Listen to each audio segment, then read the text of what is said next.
¿Cómo están? Muy buenas noches. Comenzamos Estado Nacional Prime por las pantallas de Canal 24 Horas, 24horas.cl y todas nuestras plataformas. Semana corta, claro, porque tuvimos feriado, pero no corta en noticias, en temas que discutir, analizar desde la política, desde la seguridad, de todo un poco. Estaremos hablando en el programa de hoy del preocupante caso del supuesto sicario puesto en libertad, la compleja situación del director del Servicio de Impuestos Internos y también de la aprobación de un proyecto de ley que busca poner fin eventualmente a la unidad de fomento, con distintas implicancias, una discusión que está bien latente en el Congreso Nacional. Estaremos con el vicepresidente del Senado y miramos la campaña presidencial donde Evelyn Matei se lanzó con todo contra republicanos. Una campaña asquerosa, dijo. Vamos a estar comentándolo también con nuestro panel. Aquí comienza Estado Nacional Prime.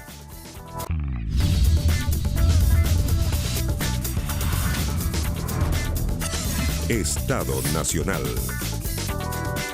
Está con nosotros el vicepresidente del Senado, Ricardo Lagos Weber. Senador, gracias por acompañarnos en el programa. Muchas gracias por la oportunidad de compartir acá y conversar sobre nuestra realidad nacional e internacional, ¿por qué no?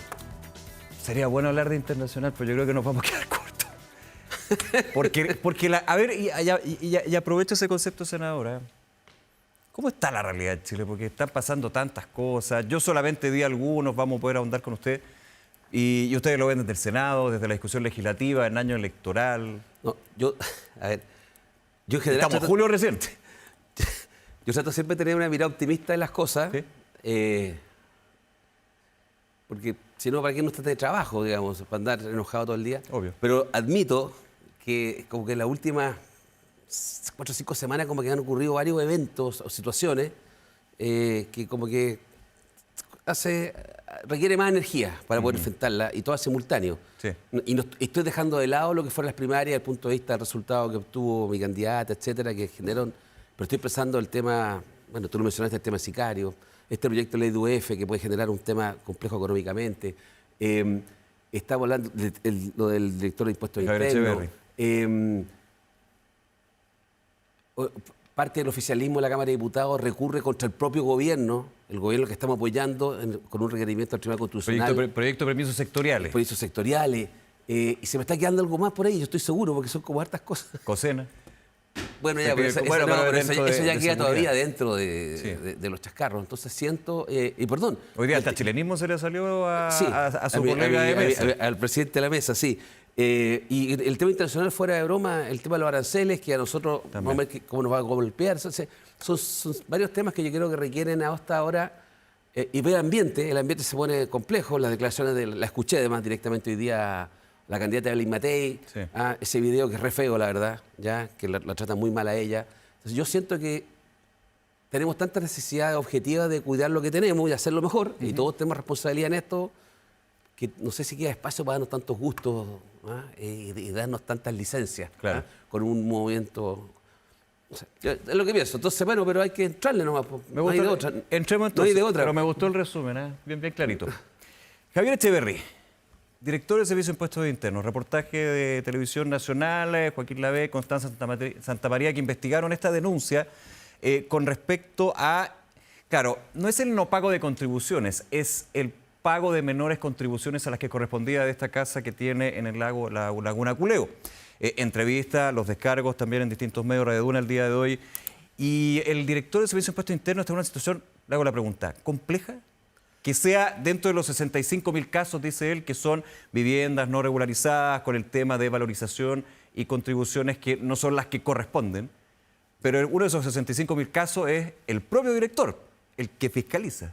Sí, a ver, ciertamente no, está en una situación que requiere explicación, ¿ya?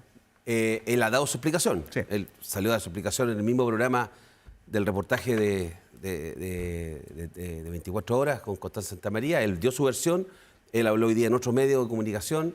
Él expone esto en perspectiva y hace bien tú en aclarar algo. No es que él no pague contribuciones, no paga las contribuciones que debería pagar si es que la casa fuera revaluada al avalúo que debería tener. Paga la mitad. No, está bien, pero no paga. No, entonces, no estoy diciendo que esto lo excusa, Sí. ya, pero es que no quería pagar. ¿Ah? Además, estamos hablando de montos, y a mí no me corresponde esa parte, creo que lo tenga que aclarar él, que estamos hablando de montos que desde el punto de vista de su situación patrimonial, yo entiendo, y hay que ver su declaración de patrimonio e intereses, es una persona que le ha ido bien la vida, profesionalmente hablando. Sí, lo dice en la entrevista en Radio Una, de hecho, el día de hoy. No la escuché. Bueno, y en la entrevista con la Connie también. No es alguien que quiera como guachipearse el no pago de contribuciones, lo cual no lo exime de que tiene que cumplir, todos tenemos que cumplir con la ley. ¿Ya? Él ha entregado sus descargos. Escuché al ministro de Hacienda hoy en la mañana en un medio de comunicación, ¿ya?, decir que van a estudiar esos antecedentes. Claro, que el superior. Bueno, el presidente primero. Es que yo quería ir ahí. Yo creo que esta definición de si él va a seguir contándonos con la confianza del gobierno, esa decisión que le compete exclusivamente al presidente de la República, y él tendrá que tomar una definición en esto, sí o no. He visto que hay opiniones divididas respecto a los presidenciales, los parlamentarios, esto se politiza rápidamente. Yo creo que él es un buen cuadro técnico, él cumplió un rol importante, ¿ya? Hay que estudiar sus antecedentes, sus descargos, para ver si realmente, más allá que él puede haber tenido mala fe, lo que tú quieras, pero a veces hay límites que no se pueden cruzar. Yo entiendo las expresiones que él ha dado, que tienen algo de razonabilidad. Hay un sustento, pero también en lo que fueron la entrevista acá, él hacía una crítica al sistema, en términos de la regularización de esta casa, digamos, pero también a que el Servicio de Impuestos Internos, pese a que él, antes de llegar a ser director y siendo director, solicitó, pero regularicemos esto, el sistema del Servicio de Impuestos Internos no estaba funcionando. No me fiscalizaron, insisto, siendo el director. Y yo recordaba también que han habido otros casos. Le tocó a usted, de hecho, en algún minuto. Fíjate. Fue público y usted dijo, inexcusable, reconoció que había un tema con respecto a la regularizar la propiedad. Sí. No regularizar la propiedad. Y con no regularizar la propiedad no se hizo un revalúo, sin saber que podías tú pedir un revalúo aunque no esté regularizada la propiedad. Claro. Ya, se hizo el revalúo esa vez, se pagaron las contribuciones, no solamente los 3 años que te exige impuestos internos, y en mi caso yo renuncié a la prescripción y pagué todo el periodo. Pagó todo el periodo. Porque la idea nunca fue evadir, no importa, no era mucha plata tampoco, pero lo concreto es que desde entonces aún no logro regularizar la propiedad y tengo una persona dedicada a eso. ¿Todavía no ha podido? No, me falta un tema sanitario. No importa, un tema del carteriado. Lo que quiero decirte que... Y esto fue el 2020 cuando se sabe la opinión pública. Y cuando se sabe la opinión pública, yo llevaba un año regularizando. Sí, o sea, no es que yo empecé a regularizar cuando salió el reportaje de Supertenía de CIPER. Yo llevaba un año regularizando, ¿verdad? Y seguramente producto que llevar un año regularizando, eso se filtró bien, porque no es secreto, y está el examen. Dicho eso, asumir la responsabilidad, pero quiero decirte que este es un tema que se demora mucho tiempo. Sí. Entonces, hay un tema, y creo que se dijo, en las áreas rurales es más difícil. Sí, claro. Porque hay menos disposición, etcétera, hay menos recursos, pero al final del día, también quiero decirlo, el director de impuestos internos, el director de impuestos internos. Entonces, hay una vara que tal vez es más alta, más exigente. Y también el tema que usted decía, porque no es necesario, o sea, se regulariza dirección de obra, el municipio, los papeles, usted le pasó al director de Servicio de Impuestos Internos, también le pasó. Hay un tema en Paine que dicen no están así porque nosotros le rechazamos porque faltaban los documentos. No, sí, es más complejo. Pero si vamos al tema de los reavalúos o el avalúo fiscal, el Servicio de Impuestos Internos, con el hecho de ir a un inspector y no es medir, pero sí tomar el metraje, puede llegar a la conclusión y cambiar el tema de las contribuciones. ¿Le pasó a usted? Yo lo pedí, fueron, hicieron su tasación, sí, claro, entregaron un dato, no sé, como 3 semanas después, y ahí tú estás ahí. Entonces, en materia de contribuciones tú estás al día. Otra cosa es la regulación, la recepción municipal, que parece que eso digo, ha sido más difícil. No es fácil. Ahora, el director del Servicio de Impuestos Internos y también un director que llega con la mirada, bueno, no solamente contribución, el tema crimen organizado, la ruta del dinero, muy relevante eso en términos de fiscalización, pero darle más músculo al servicio. Y en algún minuto, en una entrevista en TTC Radio, cuando le preguntaban por las contribuciones, que se levanta nuevamente la discusión, adultos mayores, clase media, él dice, los que alegan, los que critican son más bien el 20% más rico de Chile. Y él era también uno de ellos, ¿o no? Sí, pero él no criticaba. Claro. No estoy una broma. No, sí, yo entiendo. Lo quiero decirlo, pero a ver, no quiero... Digo, públicamente lo que política... se le exige un estándar más alto a las personas que están en ciertos cargos de responsabilidad, eso o funciones públicas.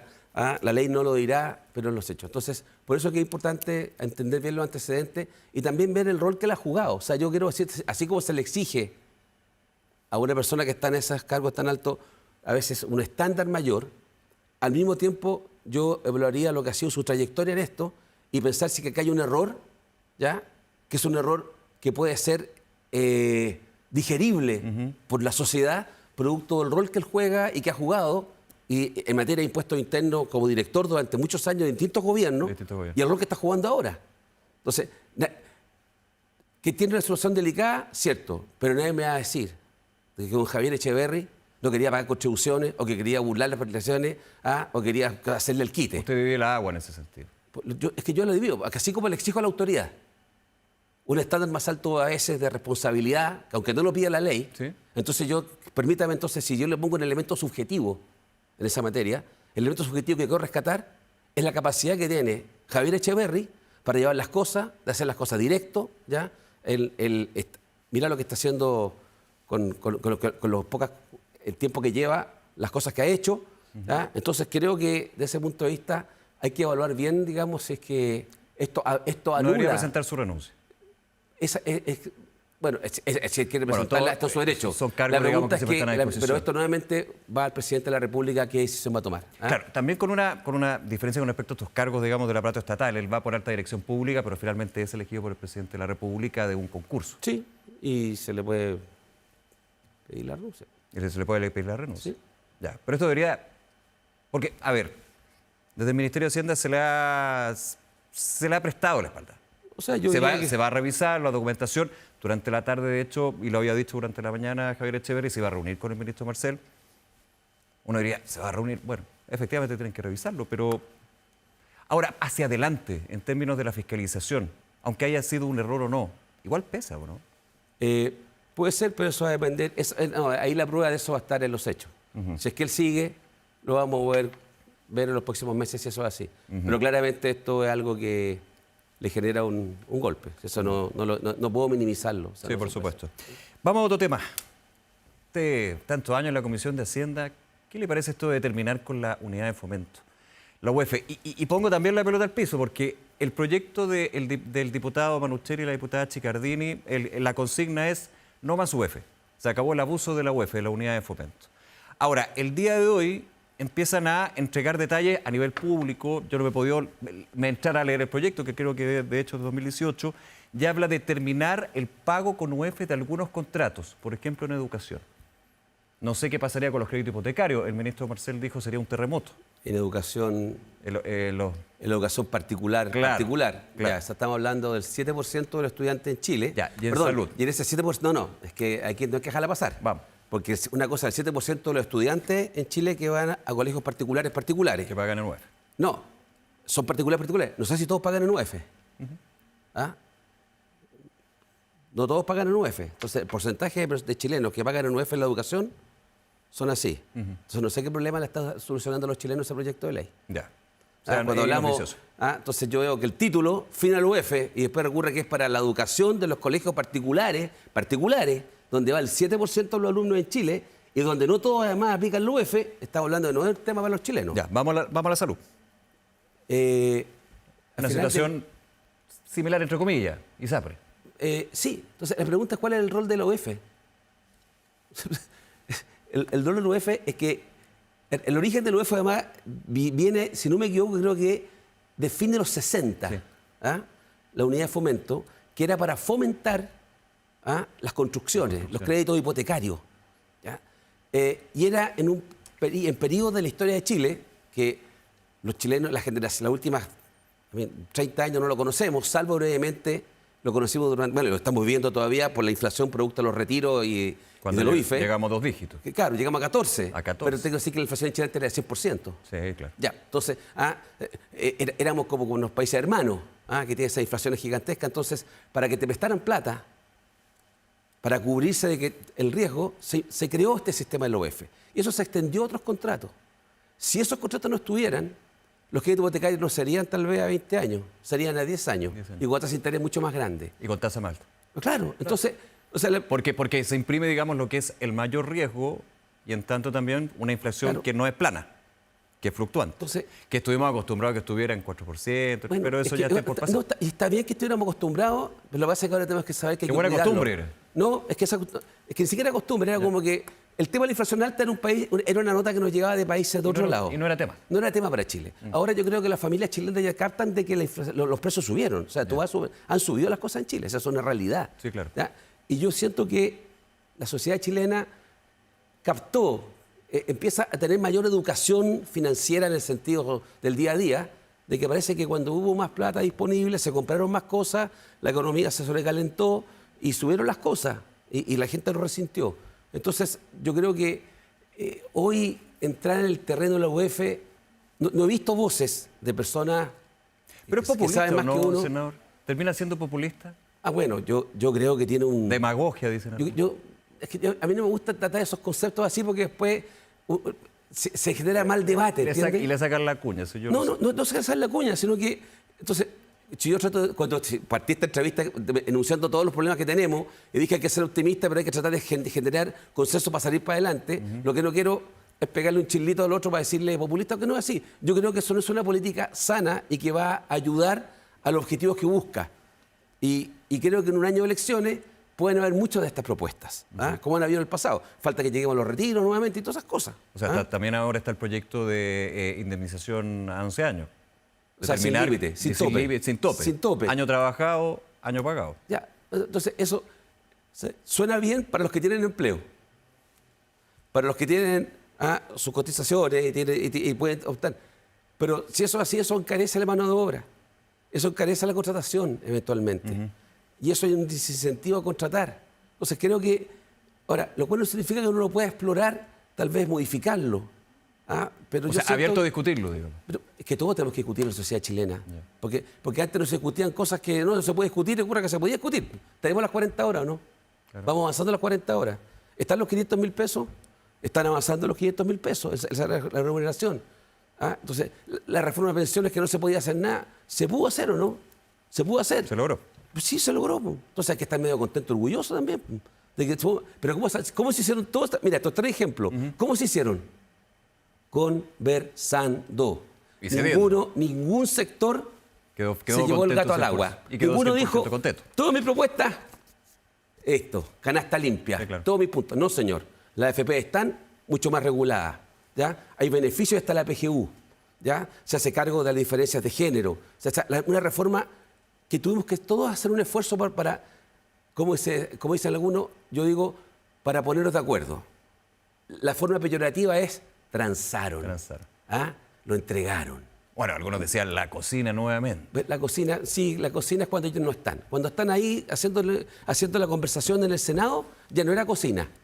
No, entonces no, sabéis que ya uno está demasiado viejo. Entonces yo siento que, puro optimismo, estos proyectos creo que nos ayudan y generan un ruido y desinforman también un poquito. Entonces, así como tú mismo me dices, no me consta, pero que lo doy por cierto, de que los autores de la moción ya hoy día salieron a explicar en detalle, no es fin al UEF, es limitar el uso del UEF en ciertos tipos de contratos. Yo mi sugerencia, póngale un título más bonito a la canción para que no confunda entonces. Y tal vez no habríamos evitado esta discusión. Sí, por supuesto. Porque estaríamos discutiendo un tema puntual. Claro. Le ponemos UEF a los contratos de salud. Entonces pues, tendríamos un debate sobre eso y no sobre, se acabó el UEF. Oiga, senador, y quiero llevarlo también a política, campaña, obviamente. Pero antes, un paréntesis. Aranceles, Donald Trump, ¿cómo lo está viendo usted? Como vicepresidente del Senado, integrante de la Comisión de Hacienda, hay un consejo... Negociador de acuerdos comerciales. Negociador de acuerdos comerciales. Rebajar los aranceles para que ahora me los suba Trump y todas esas cosas. O sea, tenemos un tratado de libre comercio, pero en realidad ya nadie discute si el tratado es vigente o si tiene salvaguardas para Chile. O sea, el tratado como está que vigente. Ya por el caballero, por el presidente, dijimos, bueno, si lo va, ¿cómo moderamos, digamos, el impacto?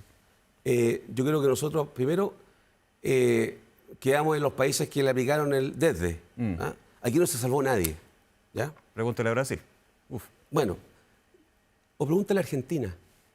Y le voy a decir por qué. Sí. Porque vi voces en Chile que aprovecharon esta política de Trump, que yo no comparto para nada, pero que él le aplicó urbi et orbi. Se la aplicó a todo el mundo.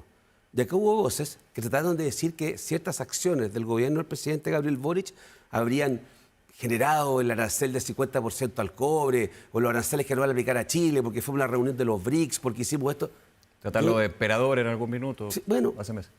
Yo quiero decir de que si eso fuera cierto, Argentina no debería tener objeto de de arancel. Claro, el presidente Milei llevó una motosierra, de hecho, un acto de republicano de haber en pagado, Estados Unidos. seguramente tuvo que declararle al extraño y pagó impuestos de arancel, porque no tienen acuerdo con Estados Unidos los argentinos.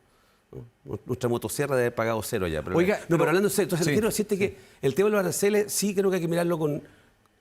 Nosotros no vamos a retaliar, no le vamos a reciprocar, ni vamos a retaliar, ni vamos a aplicarle sanciones comerciales a Estados Unidos. Ya. Si me ponen 20, yo le eso impongo iría 20. esto iría en nuestro, sería en nuestro menoscabo. ¿Es poco realista?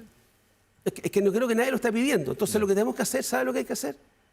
Es juntar fuerza y tratar de hablar con una sola voz y ver cómo nos apiamos del caballo con la administración Trump. Y ahí está el gobierno, reuniones, van a tener reuniones la semana próxima La subsecretaria con el Claudia USTR, Sangüesa, el Departamento de sí. Comercio, pero al final del día estas definiciones pareciera que las toma el presidente Trump con un par de asesores. Esa es la percepción en donde la institucionalidad de un tratado, de un Ministerio de Comercio, ha sido superado. Y lo nuestro no es nada al lado del drama, yo creo, de Brasil, que el 50%, que todas las exportaciones de Brasil a Estados Unidos, todas, no las del cobre, todas, general. todas con un 50%. Tal vez eso se va a echar hacia atrás, porque Trump hace un anuncio, después retrocede un poco. Y con un enunciado político, de hecho, en el primer párrafo vengo a estar con un ex ministro de Comercio de Nueva Zelanda, ¿Ya? Y que lo conozco hace muchos años, que es un tipo que se mueve. Me dice que ellos todavía no reciben cartas, porque les gusta quién recibe cartas, quién no recibe cartas de Trump. Aquí hay algunos países que ni siquiera vamos a recibir cartas, nos van a subir igual al arancel. Los que reciben cartas son los que son sobre 30, 40, 50. Claro. Así que mejor aquí que no llegue carta. Ya. A la espera de la carta o no carta. Pero está ante un nuevo escenario internacional re complejo. Pero que genera es que los tratados uno siente el TLC, no lo voy a poner en duda, digamos, si fue un gran acuerdo. No, pero es que entonces ahí yo voy a defender el tratado. No, yo no lo Voy a quiero defender el destruir. tratado porque lo que ocurre Pero es que para esto estamos en están los tratados. presencia de una administración o de un gobierno que desconoce el tratado. Ya. Sí, el objetivo de un tratado es que nos firmamos los dos. Sí. Ya. Pero tú y tiene yo. cláusulas de... Y tiene cláusulas para ver cómo nos vamos a comportar en la entrevista, cómo lo vamos a hacer y que si tenemos diferencias le pedimos ahí al camarógrafo que nos resuelva el problema. Ya, pero si tú decidís... Pero ese tratado yo no se lo puedo Pero si tú decidís, presentar a Estados mira, Unidos y decirle, yo no puedo hacer desconozco el tratado, pero no le voy a hacer caso. No, y yo lo hablo desde lo pragmático, porque yo sé que aquí esto no es llegar y en papelito, no. Si esto son relaciones geopolíticas, diplomáticas, comerciales. Y entonces la pregunta es, así como tenemos que entendernos con Estados Unidos, ahora para ver cómo lo vamos a hacer, también tenemos que tratar al mismo tiempo, y no me cabe duda que lo vamos a hacer, que es ver cómo hacemos mientras Estados Unidos se aísla del mundo en esto, porque se aísla del mundo. ¿Qué vamos a hacer nosotros? ¿Vamos a quedarnos conversando con los Estados Unidos solamente? No. Yo creo que tenemos que empezar a movernos el TPP. La Unión Europea. Lógico. Bloques comerciales que conversan entre ellos. Si Estados Unidos se quiere restar, Estados Unidos se resta del comercio mundial de las reglas. Sí. No, en el fondo no me está respetando mucho el acuerdo, ¿no es cierto? Bueno, hay países que sí no respetan los acuerdos o no respetamos los acuerdos. Entre esos tal vez tenemos que generar algo un poco más grande para poder desenvolvernos. Nos quedan unos minutitos. Hablemos de campaña. Su candidato, usted lo dijo al principio, en su resumen muy conciso, preciso y que me van a faltar minutos para hablar de todos los temas, pero que lo hizo muy bien. Yo no tengo nada que hacer esta mañana en una reunión No, con pero tenemos 9. un panel después y hay que ir a la pausa. Pero ellos vienen siempre. Senador Ricardo Lagos. Estoy negociando con Trump. Está negociando con Trump. Oiga, su candidata, Janet Jara. ¿Es tan clave y relevante los nombres del comando? Sí. Sin lugar a dudas. Para el votante, uno podría decir puede ser más alejado, pero en términos de ir desarrollando un programa y aunando al socialismo democrático y a las fuerzas de izquierda. Pero mi candidata inicial era Carolina Toá. Por supuesto. ¿Ya? Acá una primaria que se llevó a cabo, yo diría en buena forma. Las competencias electorales siempre sacan roces, chispas. La última semana por Honduras. Pero es normal. Es inevitable una campaña. Hay que pero quiero decirte que eso es mucho mejor que no hacer primarias. Sí. Y basta mirar a la derecha. La veo al frente, ahí anda para acá, para allá, no importa. Nosotros hicimos la primaria, el resultado no es el que yo quería, ciertamente. Vamos a honrar la primaria, de tal manera lo habíamos hecho que Carolina reconoció el resultado. Fuimos con Carolina a saludar a Janet Jara a su comando, ¿ya? Estuvimos presentes con ella cuando Janet hizo su discurso. Pero es que va a estar en segunda línea. Sí. No activa, es totalmente legítimo. Sí. Pero igual es una señal, ¿no? No, pero cuando dice segunda línea es porque en el fondo, después del resultado, etcétera, el espacio lo tiene la candidata, la persona que ganó. Si la quiere incorporar o no, de qué forma es otro tema. Es normal replegarse. Sí, completamente. Nada de andar. No, uno tiene que aceptar las cosas y en ese sentido Carolina tiene toda la madurez. Y lo que viene ahora entonces es apoyar a Janet Jara, que es el compromiso que tenemos, Y de hecho, la semana pasada, el día jueves, la semana pasada, una reunión que se realizó con todos los presidentes de partidos generales y un parlamentario por partido. Fui yo en esa reunión, y estuve de vocero ese día también, conversamos, y son señales, quiero decir, que está claro dónde estamos desde el punto de vista de empujar esto. Con todo, hay que resolver un par de temas. ¿Cuáles? La lista parlamentaria. Claro. Y lo segundo, el programa. Acá tengo un programa de Janet Jara, acá tengo un programa de Carolina Toá, ¿ya? Son dos proyectos distintos, ¿ya? Y ahora hay que buscar una síntesis de cómo se va a trabajar. El programa de Gonzalo Winter y el programa de Jaime Bullet. Bueno, yo aquí tengo todo. Sí, no, usted... Yo defiendo el programa que yo creo, que era el de Carolina Toá, y ver cómo lo vamos a incorporar. Hay cosas que generaron a nosotros mucho, que creo que hay que pulir mucho más todavía. La economía de demanda interna, por ejemplo. Exactamente, un modelo de crecimiento basado en la demanda demanda interna. Dijo modelo kirchnerista. Bueno, lo dijo, pero al mismo tiempo Janet Jara, al menos públicamente y privadamente, pero públicamente ha sido clarísima. Aquí estamos por la amplitud, por la unidad, vamos a trabajar y vamos a encontrar un punto de entendimiento. Dicho eso, hay que hacerlo. Y creo que todavía tenemos plazo, de aquí al 18 de agosto que se inscriben las candidaturas, hay que trabajar este tema, ¿ya? Yo quiero tener claridad respecto a cómo vamos, o sea, para embarcarse en una campaña juntos, con una cierta épica, con voluntad y ganas, que es las que yo quisiera que generáramos, lo digo porque lo que viene al frente no es un tema, mi problema no es cómo me entiendo con el programa de Janet Jara, que quiero tenerlo claro. Mi problema es la derecha chilena y la extrema derecha, que es la derecha chilena extrema, es la extrema derecha a nivel global y mundial, y eso es lo que tenemos que enfrentar. ¿Tiene la competencia de Janet Jara? ¿Evelyn Matei? No, es la derecha chilena. Kass, Johannes Kaiser. Bueno, es que ellos son distintos y parecidos. ¿Ah? Distintos y parecidos. ¿Ah? Entre Kaiser y Kass, creo que fue en marzo o abril, a propósito de seguridad, uno aparecía con un video en la mañana disparando una pistola para el tema de la seguridad, como diciendo, mire, le damos una pistola acá, y creo que fue Kaiser o Kass en la tarde que apareció con un fusil disparando en otro video. Entonces no sé cuál es la diferencia, el calibre. ¿Ah? No me interpreta eso, yo encuentro que eso es extremo. ¿Ya? Y veo que lo que tenemos que hacer nosotros es hacer una propuesta que le dé conducción a Chile. Y creo que el hecho de que hayamos realizado primarias, con todo difícil, los números, a nosotros no nos han acompañado los números del oficialismo en los últimos 3 años y medio. Sí. Las encuestas no nos dan favoritos. ¿Una autocrítica ahí también? O sea, los análisis siempre están, digamos, no. Los gobiernos, esto yo lo medí, o sea, no es que sea yo, la cosa viral los números, ¿no? Sí, presidente. Desde Bachelet, desde Piñera 1, Bachelet 2, Piñera 2 y Boric, no sé si decir 1, pero Boric, todas las lunas de miel duran 2 meses con suerte. Menos que, mira, duran como un balón de gas chico, es la verdad. No dura nada. Entonces, siento que más que una autocrítica, los incumbentes, los gobiernos, el oficialismo tienen un desgaste más rápido. ¿Ya?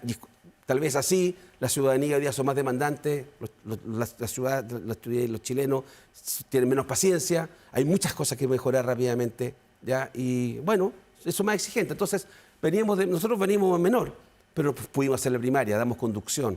¿Ah? Y yo siento que además que Janet tiene un potencial muy grande, pero depende de ella. Esta es Janet Jara, esta no es el PC, esta es Janet Jara la que tiene esa capacidad, ¿ya? Y ojalá que lo que ella ha transmitido, y la razón por la cual le estamos apoyando, es que se materialice en un programa que sea convocante. Hay sectores que todavía están mirando en el sector del mundo nuestro, no los dirigentes, etcétera, porque miran, bueno, ¿qué es lo que va a haber? ¿Qué es lo que se va a proponer acá?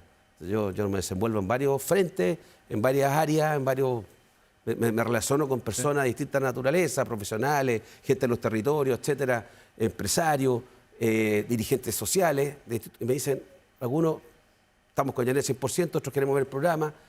Lo mismo que tú decías, el tema de relaciones internacionales, como hacerle plasmado el programa. Yo miré el programa de Janet, es cierto que lo miré a la rápida ahora, pero me pareció que no había una capa de relaciones internacionales. Y no le gusta que le pregunte, o sea, no le gusta, o yo creo que se le repite mucho la pregunta, pero la misma Carolina Toá, el mismo Gonzalo Winter, de hecho, aquí en este canal de debate dije, bueno, pero es que si quieres llegar a ser candidata en primera vuelta, eventualmente en segunda, eso va a ser temas para definir. Sí. Que tiene que ver con las credenciales democráticas o el curso democrático. Si tú me preguntas 10 veces sobre comercio internacional, si creo que hay que tener una apertura, o si me preguntas 10 veces sobre derechos humanos, no tengo problema de preguntar 10 veces porque mi respuesta la tengo clara. ¿Ah? Cuando uno siente que le preguntan mucho de algo que está incómodo, es porque tiene una incomodidad. Y esa incomodidad hay que trabajarla internamente. Pero se trabaja. Hay que trabajarla internamente, porque si uno tiene una incomodidad de responder algo, porque tiene alguna dificultad en eso. Senador Ricardo Lagos Weber, muchas gracias nuevamente. ¿Esto sería todo? Sí, No, está bien, muy bien. Muchas gracias por la invitación y bueno, seamos optimistas por lo que viene. Sí, terminemos con ese mensaje. Bueno, si no, ¿para qué? Mira, cuando uno lo eligió 2 veces senador, ¿cómo es andar pateando la perra? Tenés que tratar de decir que las cosas pueden ser mejor. Estoy re molesto, sí. ¿Por qué? El tren Santiago al Paraíso, sin comentarios. Quedamos con ese tema, ¿verdad? Sin comentarios. Gracias, senador. Vendiendo humo. Nos vemos. Pausa. Regresamos con nuestro panel. Seguimos con todos los temas de la semana aquí en Estado Nacional Prime. No se vayan.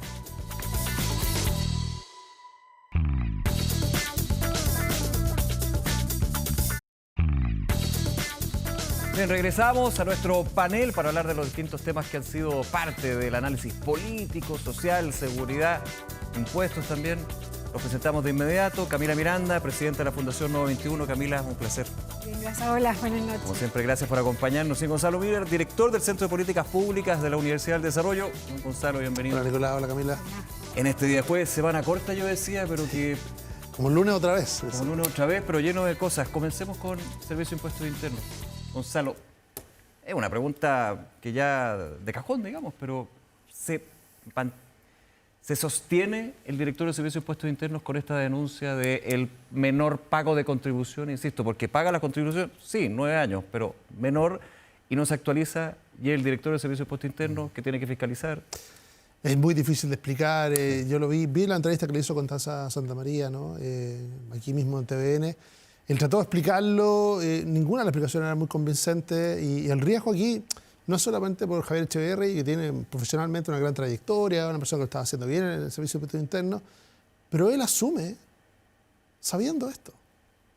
O sea, él cuando decide, el presidente lo llama, le dijo, oye, lo voy a proponer para director de Impuestos Internos, él se postula, recordemos que está ahí por alta dirección pública, ¿no? Primero estuvo en subrogancia, después alta dirección pública, sabiendo que tenía este problema. ¿Había enviado la información hace años también? Bueno. Lo que dice la entrevista. Que de nuevo, es que aquí, si no pasa nada, ¿qué precedente se sienta? O sea, ¿cuántas personas van a decir en el impuesto interno, oiga, yo también traté, yo también quería, pero no regularicé, no pagué las contribuciones que correspondían? O sea, yo creo que está en una posición muy difícil. Puede ser muy injusta respecto del trabajo que estaba haciendo él como director, no injusta respecto a la situación en la cual estaba comprometido. Hay una parte de la entrevista que él actúa con bastante franqueza y sinceridad, pero que son respuestas difíciles de entender desde una autoridad. Cuando él dice, bueno, yo sabía que si pedía todos los permisos no iba a hacer nunca la construcción que tenía que hacer. ¿Qué queda para el resto? ¿No es cierto? Estamos hablando del director de Impuestos Internos. O sea, todo chileno sabe que para poder hacer una ampliación en su casa tiene que pedir permiso, obra menor, obra mayor, depende de lo que sea, tiene que tener autorización, si no le sacan un parte. Ahora, él hace una crítica al sistema de fiscalización que él lidera. Y eso es lo complejo, ¿no, Camila? Un poco lo que dice Gonzalo. O sea, hay varios elementos. Primero, para poder salvar la situación en la que está, tiene que demostrar y pagar lo que debería haber correspondido pagar. Ese es un marco, a mi parecer, como básico si quiere continuar. Que de hecho ya se regularizó. En el que está. Se regularizó hace un par de semanas, ya está en orden, digamos, pero claro, la ley para todo, digamos, es retroactiva a 3 años. Así es. Y la otra dimensión es que el cuidado de la institucionalidad, además de que esclarezca los antecedentes, el ministro Marcel dijo que había entregado 14 documentos, que me imagino que lo están analizando, porque me imagino que también lo analizaron para que accediera al cargo por alta dirección pública, que sería lo mínimo. Sí. Y el cuidado de la institución lo obliga porque también ha tenido una agenda que ha sido interesante en la persecución del crimen organizado. Sí, claro. Toda la conversación sobre cumplimiento tributario, entonces debilita, al menos en imagen, al Servicio de Impuesto Interno. Y es delicado para el gobierno. El esclarecimiento tiene que ser rápido, a mi parecer. Cuando estas cosas se expanden mucho, generan la duda. Como tú dices, hay incentivos para que otros digan por qué tengo que cumplir yo si quien está a cargo no cumple, y eso te cambio un poco el punto, más allá del director.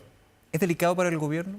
Por supuesto, porque es un nombramiento vinculado también, si bien la alta dirección pública tiene sus procesos, sus canales, sus requisitos, sí, claro, también está vinculado, ¿cierto?, en este proceso. Entonces, yo creo que el esclarecimiento tiene que ser rápido y eso fortalece la institucionalidad y también la agenda positiva que se ha llevado a cargo dentro del Servicio de Impuesto Interno. Yo creo que por la parte de la legalidad, estoy de acuerdo con Camila, él tiene que operar esa legalidad, pero desde el punto de vista de la legitimidad, yo creo que esa legitimidad está golpeadísima por esta situación. una situación que él se ve forzado a transparentar. Él lleva ya más de 1 año y medio como director, no lo transparentó. Yo tengo serias dudas de que él le haya contado a la alta dirección pública que estaba tratando de solucionar este problema. No creo que haya sido. Proceso, cuando estaba en el proceso. Que dijo yo. Además, estamos hablando de alguien que lleva 1 año y medio, porque ya fue director de Impuestos Internos. O sea, cuando él trata de regularizar, incluso en el servicio, que dice que no me hacen caso, no. Oiga, si no le hacen caso al exdirector de Impuestos Internos, que queda para los demás. Pero yo creo que lo más complejo, difícil difícil es una crítica al subsanar. sistema, insisto. Sí, yo probablemente existen, la porque crítica hay al sistema dificultades, puede ser- pero- Y en realidad uno ve distintos casos, ejemplos, hasta cercanos, y claro, oye, quiero regularizar, Cuesta, pero sí. o sea, al final no me da el incentivo, pero no me dan la facilidad, como tantas otras cosas, digamos, en el Estado, que hay que cuidarlo, La crítica, respetarlo, pero yo creo que la crítica al sistema, Nicolás, puede ser compartida, puede ser justa, incluso puede haber sido parte de lo que él estaba tratando de hacer desde adentro como director. Pero aquí lo que queda golpeado es la legitimidad en el ejercicio de un cargo crítico como es. O sea, hoy día están puestas en duda, veníamos en una discusión sobre qué tan arbitrario, qué tan legítimo es en la determinación del cálculo de las contribuciones. Sí. Una discusión que no habíamos tenido nunca antes.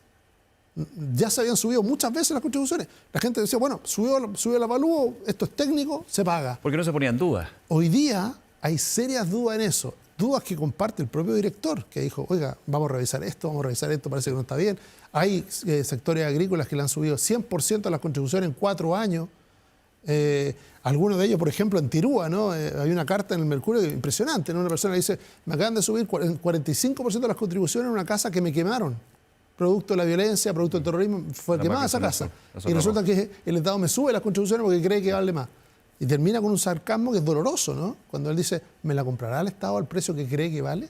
Claro, pero hay que separar, creo que una cosa tiene que ver con cómo se relegitima la institución y eso tiene que ver con una respuesta rápida respecto al actual encargado, pero otra tiene que ver con la discusión de fondo de las contribuciones, porque creo que hay un consenso, que hay casos que hay que revisar. Es distinto el planteamiento de que hay que terminar con las contribuciones, considerando también que un porcentaje muy grande de la población no paga contribuciones porque esas viviendas están exentas, estaba hablando de un 70% más o menos, pero aquí hay situaciones en que por distintas contingencias hay que revisarla. Por ejemplo, adultos mayores que tienen pensiones bajas y que probablemente la vivienda que habitan tiene un avalúo alto, pero no tienen las condiciones para pagarlas. Por supuesto que hay que pensar mecanismos para revisarlo y ajustarlo. Camila, y nos lleva también al otro tema de la semana, ¿no? Y quizás haciendo un link, son distintos, pero un link en términos del Estado.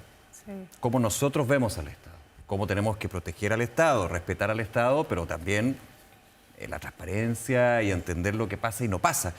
Y lo voy a, con un tema judicial, un tema terrible, digamos, la muerte de este empresario Mex, este supuesto sicario, digo supuesto porque hay una investigación, una supuesta investigación de un tipo que es liberado en un plazo de horas. Minutos. De hecho, Eso dicen, en minutos. desde la sí. orden, 11 minutos. Órdenes aquí, allá, firma. Gendarmería dice una cosa, el Poder Judicial dice otra. Desde la política también aires de acusación constitucional contra el ministro de Justicia, dice, esto es un poder del Estado, digamos.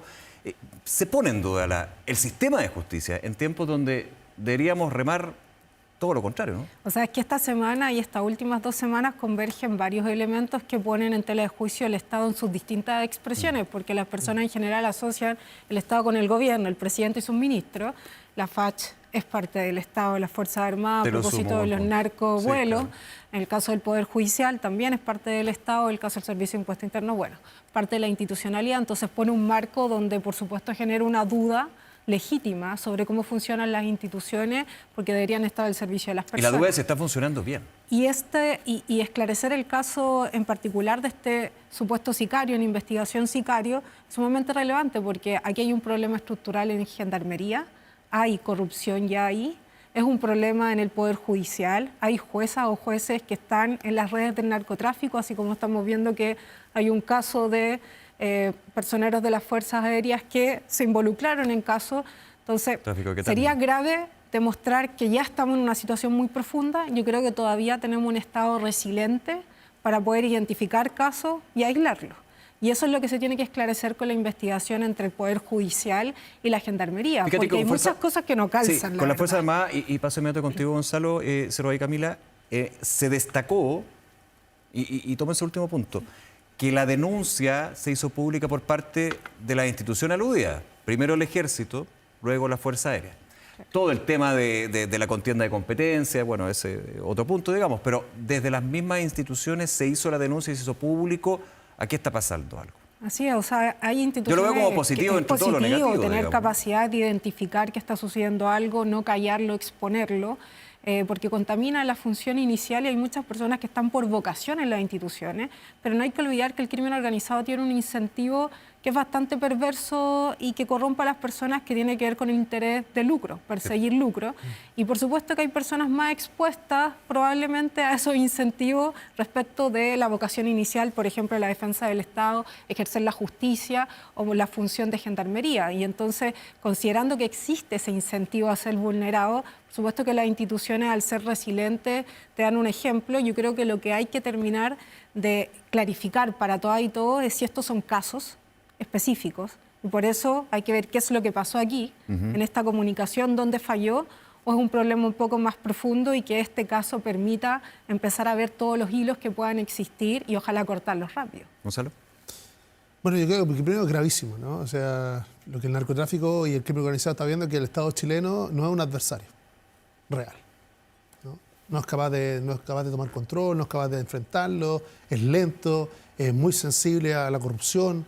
Y por lo tanto, cuando uno mira la debilidad del Estado, uno dice, bueno, aquí el crimen organizado avanza, ¿no? Lo hizo en Ecuador, lo hizo en Perú, lo está haciendo en el norte de Argentina, lo está haciendo en Chile. O sea, nosotros estamos mirando nuestra realidad como que fuera algo que nos estuviera pasando a nosotros.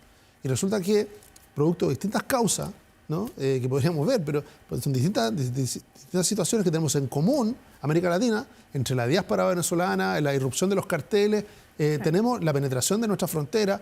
Lo que tenemos es un crimen organizado que opera indistintamente y se moviliza a su operación logística con total facilidad en Chile, en Perú, en Colombia, en Venezuela, con un nivel de integración que no tenemos, por eso digo, siente que no tiene un rival, ¿no? Ve la debilidad del Estado, de nuestro Estado, que es lo que nos convoca aquí, y que de alguna manera, ¿cuántas campanadas más de alerta, ¿no es cierto? El Ejército. Es verdad, es la propia institución la que lo determina. Hoy día sabemos por las confesiones y por las declaraciones de los propios involucrados, era el 8º envío. No era la primera vez, Claro, era el 8º envío. ¿Qué habrá pasado atrás, antes? Bueno, el 8º envío. ¿Era la primera vez, la única vez? No, aquí ya están, ellos declararon. Y ahí declaraste, claro. Llevamos 8. Llevamos 8. En el caso de la FACH era su segundo o tercer envío. No están de acuerdo en las declaraciones, parece que no eran los mismos. Siento que hasta 5, de hecho. Bueno, pero bueno. Pero solo empeora, ¿no? Es decirle, esto ya había estado ocurriendo, es muy grave, además muy grave porque, de nuevo, se toma en contacto el regimiento, en el caso del Ejército, la unidad, en el caso de la FACH, son aquellas que tienen un rol, pero destacadísimo respecto al resguardo de la soberanía del país, no al resguardo de la frontera, de la soberanía del país. Y resulta que están siendo infiltradas por el crimen organizado. Ya, ¿no? y ahora, pero el caso, por ejemplo, ya desde lo civil. Una persona que es formalizada con una cautelar de prisión preventiva, investigación por un homicidio, y es liberado por un... Nosotros hablamos de una cadena de errores, porque por lo menos la información que se va manejando día a día es que esto fue una situación ridícula, burda, o, como dijo en su minuto el día de hoy el ministro Luis Cordero de Seguridad Pública, me llama la atención que hayan estado esperándolo a él afuera de Santiago 1 como si supieran en cualquier minuto que iba a salir. Y la prisión preventiva se fundamenta en que era muy posible que lo dejaran con prisión perpetua. Entonces estamos hablando de que habían antecedentes gravísimos para fundamentar la prisión preventiva como para que hubiese un error que permitiese que en minutos alguien salga y que lo esté esperando otras personas para movilizarlo. Es raro. Más allá de la casuística del caso, de quién mandó el mail, quién leyó el mail, Sí. ¿no? Todo es muy raro, todo tiene que ser investigado. Aquí puede ser una cadena de errores, sería lamentable, tragicómico.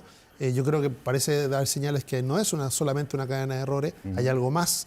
Pero la verdad, no hay protocolo. Estamos hablando de personas que venían con crímenes gravísimos, pertenecientes al Tren de Aragua, ¿no? A una organización internacional, y son tratados como que igual que cualquiera, ¿no? O sea, llega una orden que dice que una cosa, llega la orden siguiente que dice lo contrario, se cumple la orden. Ahora, ¿y justifica este análisis Entonces, invocar al COSENA? Te llevo a eso. Mira, yo creo que aquí, cuando Evelyn Matei, que es la que planteó llevarlo al COSENA, lo que está diciendo, esta discusión, de nuevo, podemos quedarnos en la casuística, ¿no? Del caso, o llevarlo a la discusión quiénes están hoy día en el COSENA. Porque el COSENA hoy día no es el COSENA de hace 30 años atrás, no es la conversación entre las Fuerzas Armadas, no, ahí está integrado también el Poder Judicial, está integrado el Ministerio Público, están integrados los órganos más relevantes del Estado. Incluido eventualmente la Contraloría General de la República. Y que tiene un rol muy importante. Y en eso, ver si lo que estamos dando cuenta es que no hay una coordinación. Fíjate tú, volviendo al caso que nos convoca, ¿no? Al asesinato de un empresario en el barrio Meix, a producto de un sicario. Fue en junio el asesinato. 4 semanas después, las policías hacen su trabajo, los detienen a los 3, los llevan ante la justicia. La justicia los lleva a la prisión preventiva. O sea, era un caso de éxito, ¿no? Eso es lo que queríamos estar comentando. Era un caso de éxito en el combate contra el crimen organizado. Pero resulta que nos encontramos con un rival que dice, tenemos la tesis de la cadena de los errores. Yo entiendo, está abierto todavía. Está abierta la investigación, no es la única hipótesis. Y ojalá sea eso y sea un chascarro gravísimo. Si me preguntan a mí, me quedo con lo burdo porque lo otro es tenebroso. Complicado. Sí, pero se habla... Igualmente grave, digamos. Si tuvo acceso a un celular al interior de la cárcel, la persona estuvo solo un día en la cárcel, una noche en la cárcel. Eso es lo que estuvo, ¿no? Ya, pero el COSENA puede... Este es un caso, digamos, pero el COSENA hay que... Yo digo invocarlo, digo con mucho respeto, pero citar al Consejo de Seguridad Nacional, el gobierno dice... Es que ¿cuál es la alternativa? ¿No se cita al Consejo de Seguridad Nacional? ¿Y qué ha pasado en estos 2 días? No hay ninguna... Pero el COSENA hoy día es más bien un órgano asesor. Consultor. Yo espero que se escuchen las posiciones de todos, pero me parece que un instrumento que permite mejorar las cosas y que está en una discusión con una arquitectura y todo es la ley de inteligencia, que incluye herramientas de contrainteligencia y que permite articulación entre las distintas fuerzas aquí implicadas, entonces Fuerzas Armadas, Policía, Carabineros, que eso es clave para investigarse también cruzadamente y evitar que esto suceda.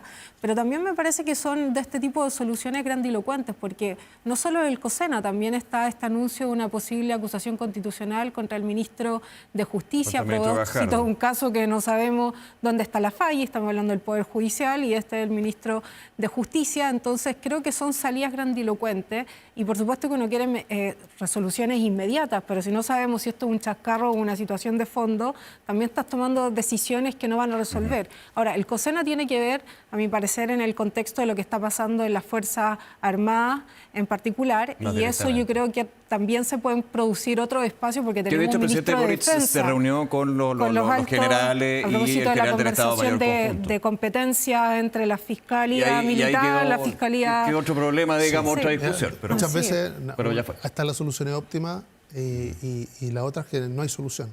Resulta que hubo este caso, está la indignación ciudadana y no existió ninguna reunión entre esta cadena de errores o esta penetración del crimen organizado. No existió ninguna reunión entre los distintos poderes que están involucrados. No, si eso tiene que hacerlo con reunión, sin reunión. El tema es paralelo, dice. Si va a volver a ocurrir o no va a volver a ocurrir. ¿Hablemos de campaña? Hablemos los minutos que nos quedan. Voy a comenzar por lo del día, ¿no? Evelyn Matei, Camila, que acusa una campaña asquerosa de republicanos. Quiero tomar bien la frase, porque no dice partido republicano, pero dice sí de cuentas bots, así lo entiende uno, en redes sociales, en ex Twitter, TikTok, no TikTok, pero en otras redes sociales, de cuentas ligadas a los republicanos. Mira, en términos de, tengo Alzheimer, cuando digo pasan 15, 20 segundos, inteligencia artificial, como si tuviera incapacidad mental, lo pone así, para poder gobernar. Esto que vimos, de hecho, en algún minuto en la campaña electoral en Estados Unidos. Claro, el tema finalmente del debate, sin edición, televisado entre Trump y Biden, terminó sepultando, digamos, la candidatura de Biden, pero sí antes hablaba de eso. Mira, 2 puntos. Creo que hay uno en que comparto con su equipo, que hay un problema efectivamente en las campañas de desinformación y ataques usando las redes sociales, escudándose. Hay documentales que explican las granjas de bot que hay en otros países, donde celulares conectados y se pueden usar esos mecanismos para intervenir en la opinión pública, generar encuadres que no tienen que ver con las diferencias políticas. En eso, ok.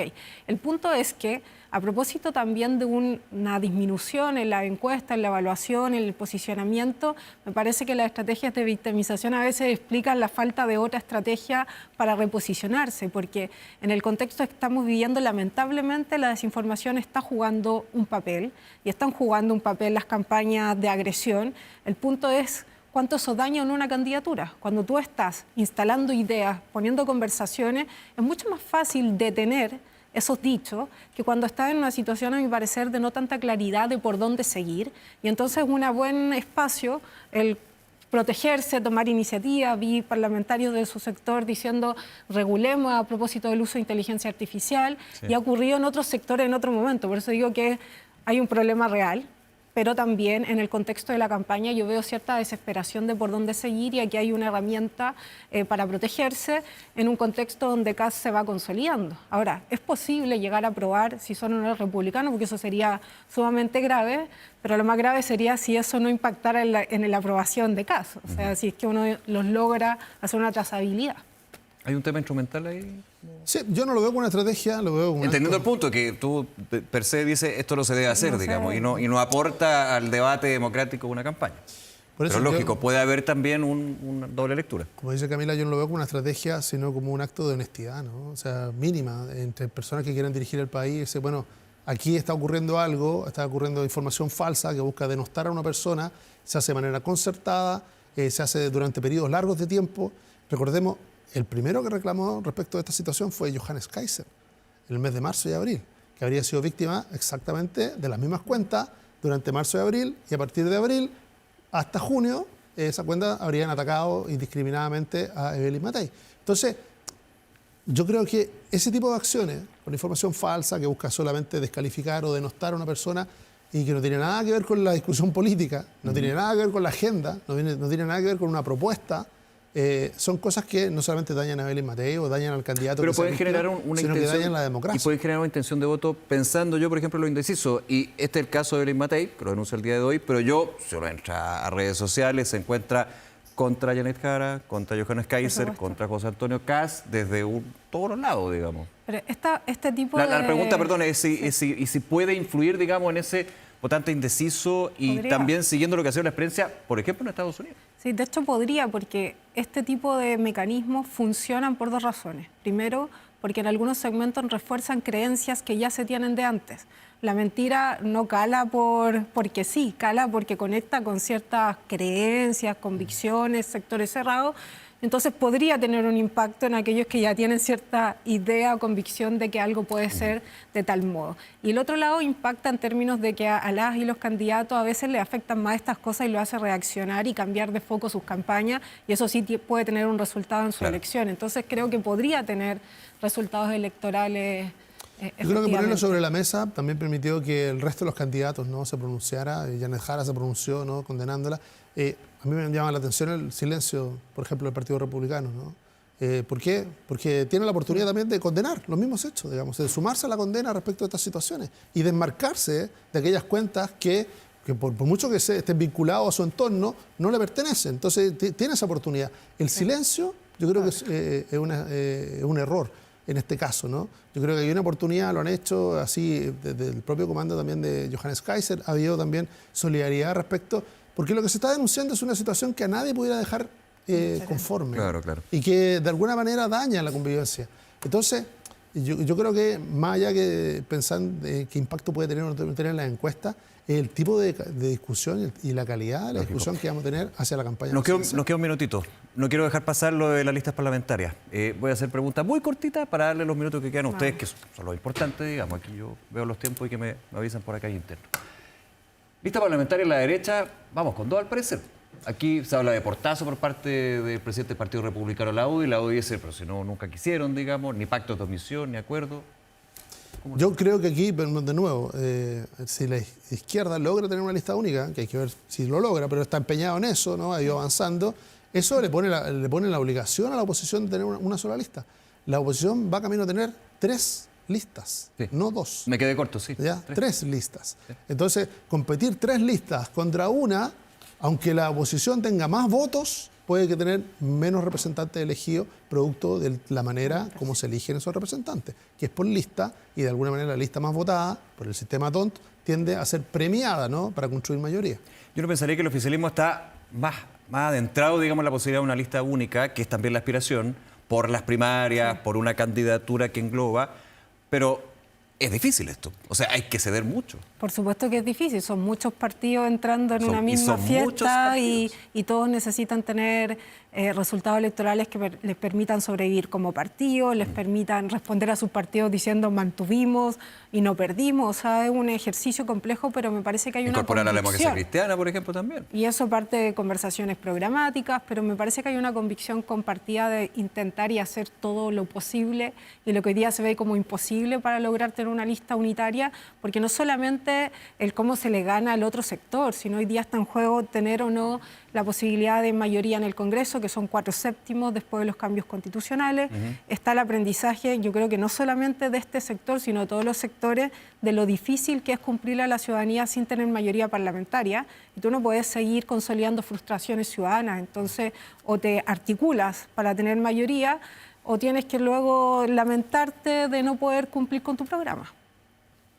Yo creo que es un camino difícil, es verdad, cuadrar el círculo, ¿no?, de la necesidad de los partidos, pero por otro lado, el premio es muy grande, ¿no? Es el control de la Cámara de Diputados, es el control del Senado, y por lo tanto, para quienes quieren ser gobierno o aspiran a ser gobierno, debiera ser eso una meta muy superior a si un diputado o un partido saca un diputado más, un diputado menos, un voto más, un voto menos, que es verdad, a la ciudadanía le da lo mismo. Y yo estoy de acuerdo con Camila cuando dice, aquí lo que no podemos repetir es, de nuevo, son gobiernos que son elegidos con minoría parlamentaria y terminan fracasando porque si no logran avanzar. Si nos en ninguna retrotraemos hasta 3 gobiernos que han estado así. Así es. Los últimos dos con Gobernando- mucha claridad. Los últimos 2 con mucha claridad, el de Michelle Bachelet quizás, claro, pero con Porque mayoría, ella pero perdió la igual, mayoría, pues tenía mayoría y la perdió en el camino. la perdió en el camino.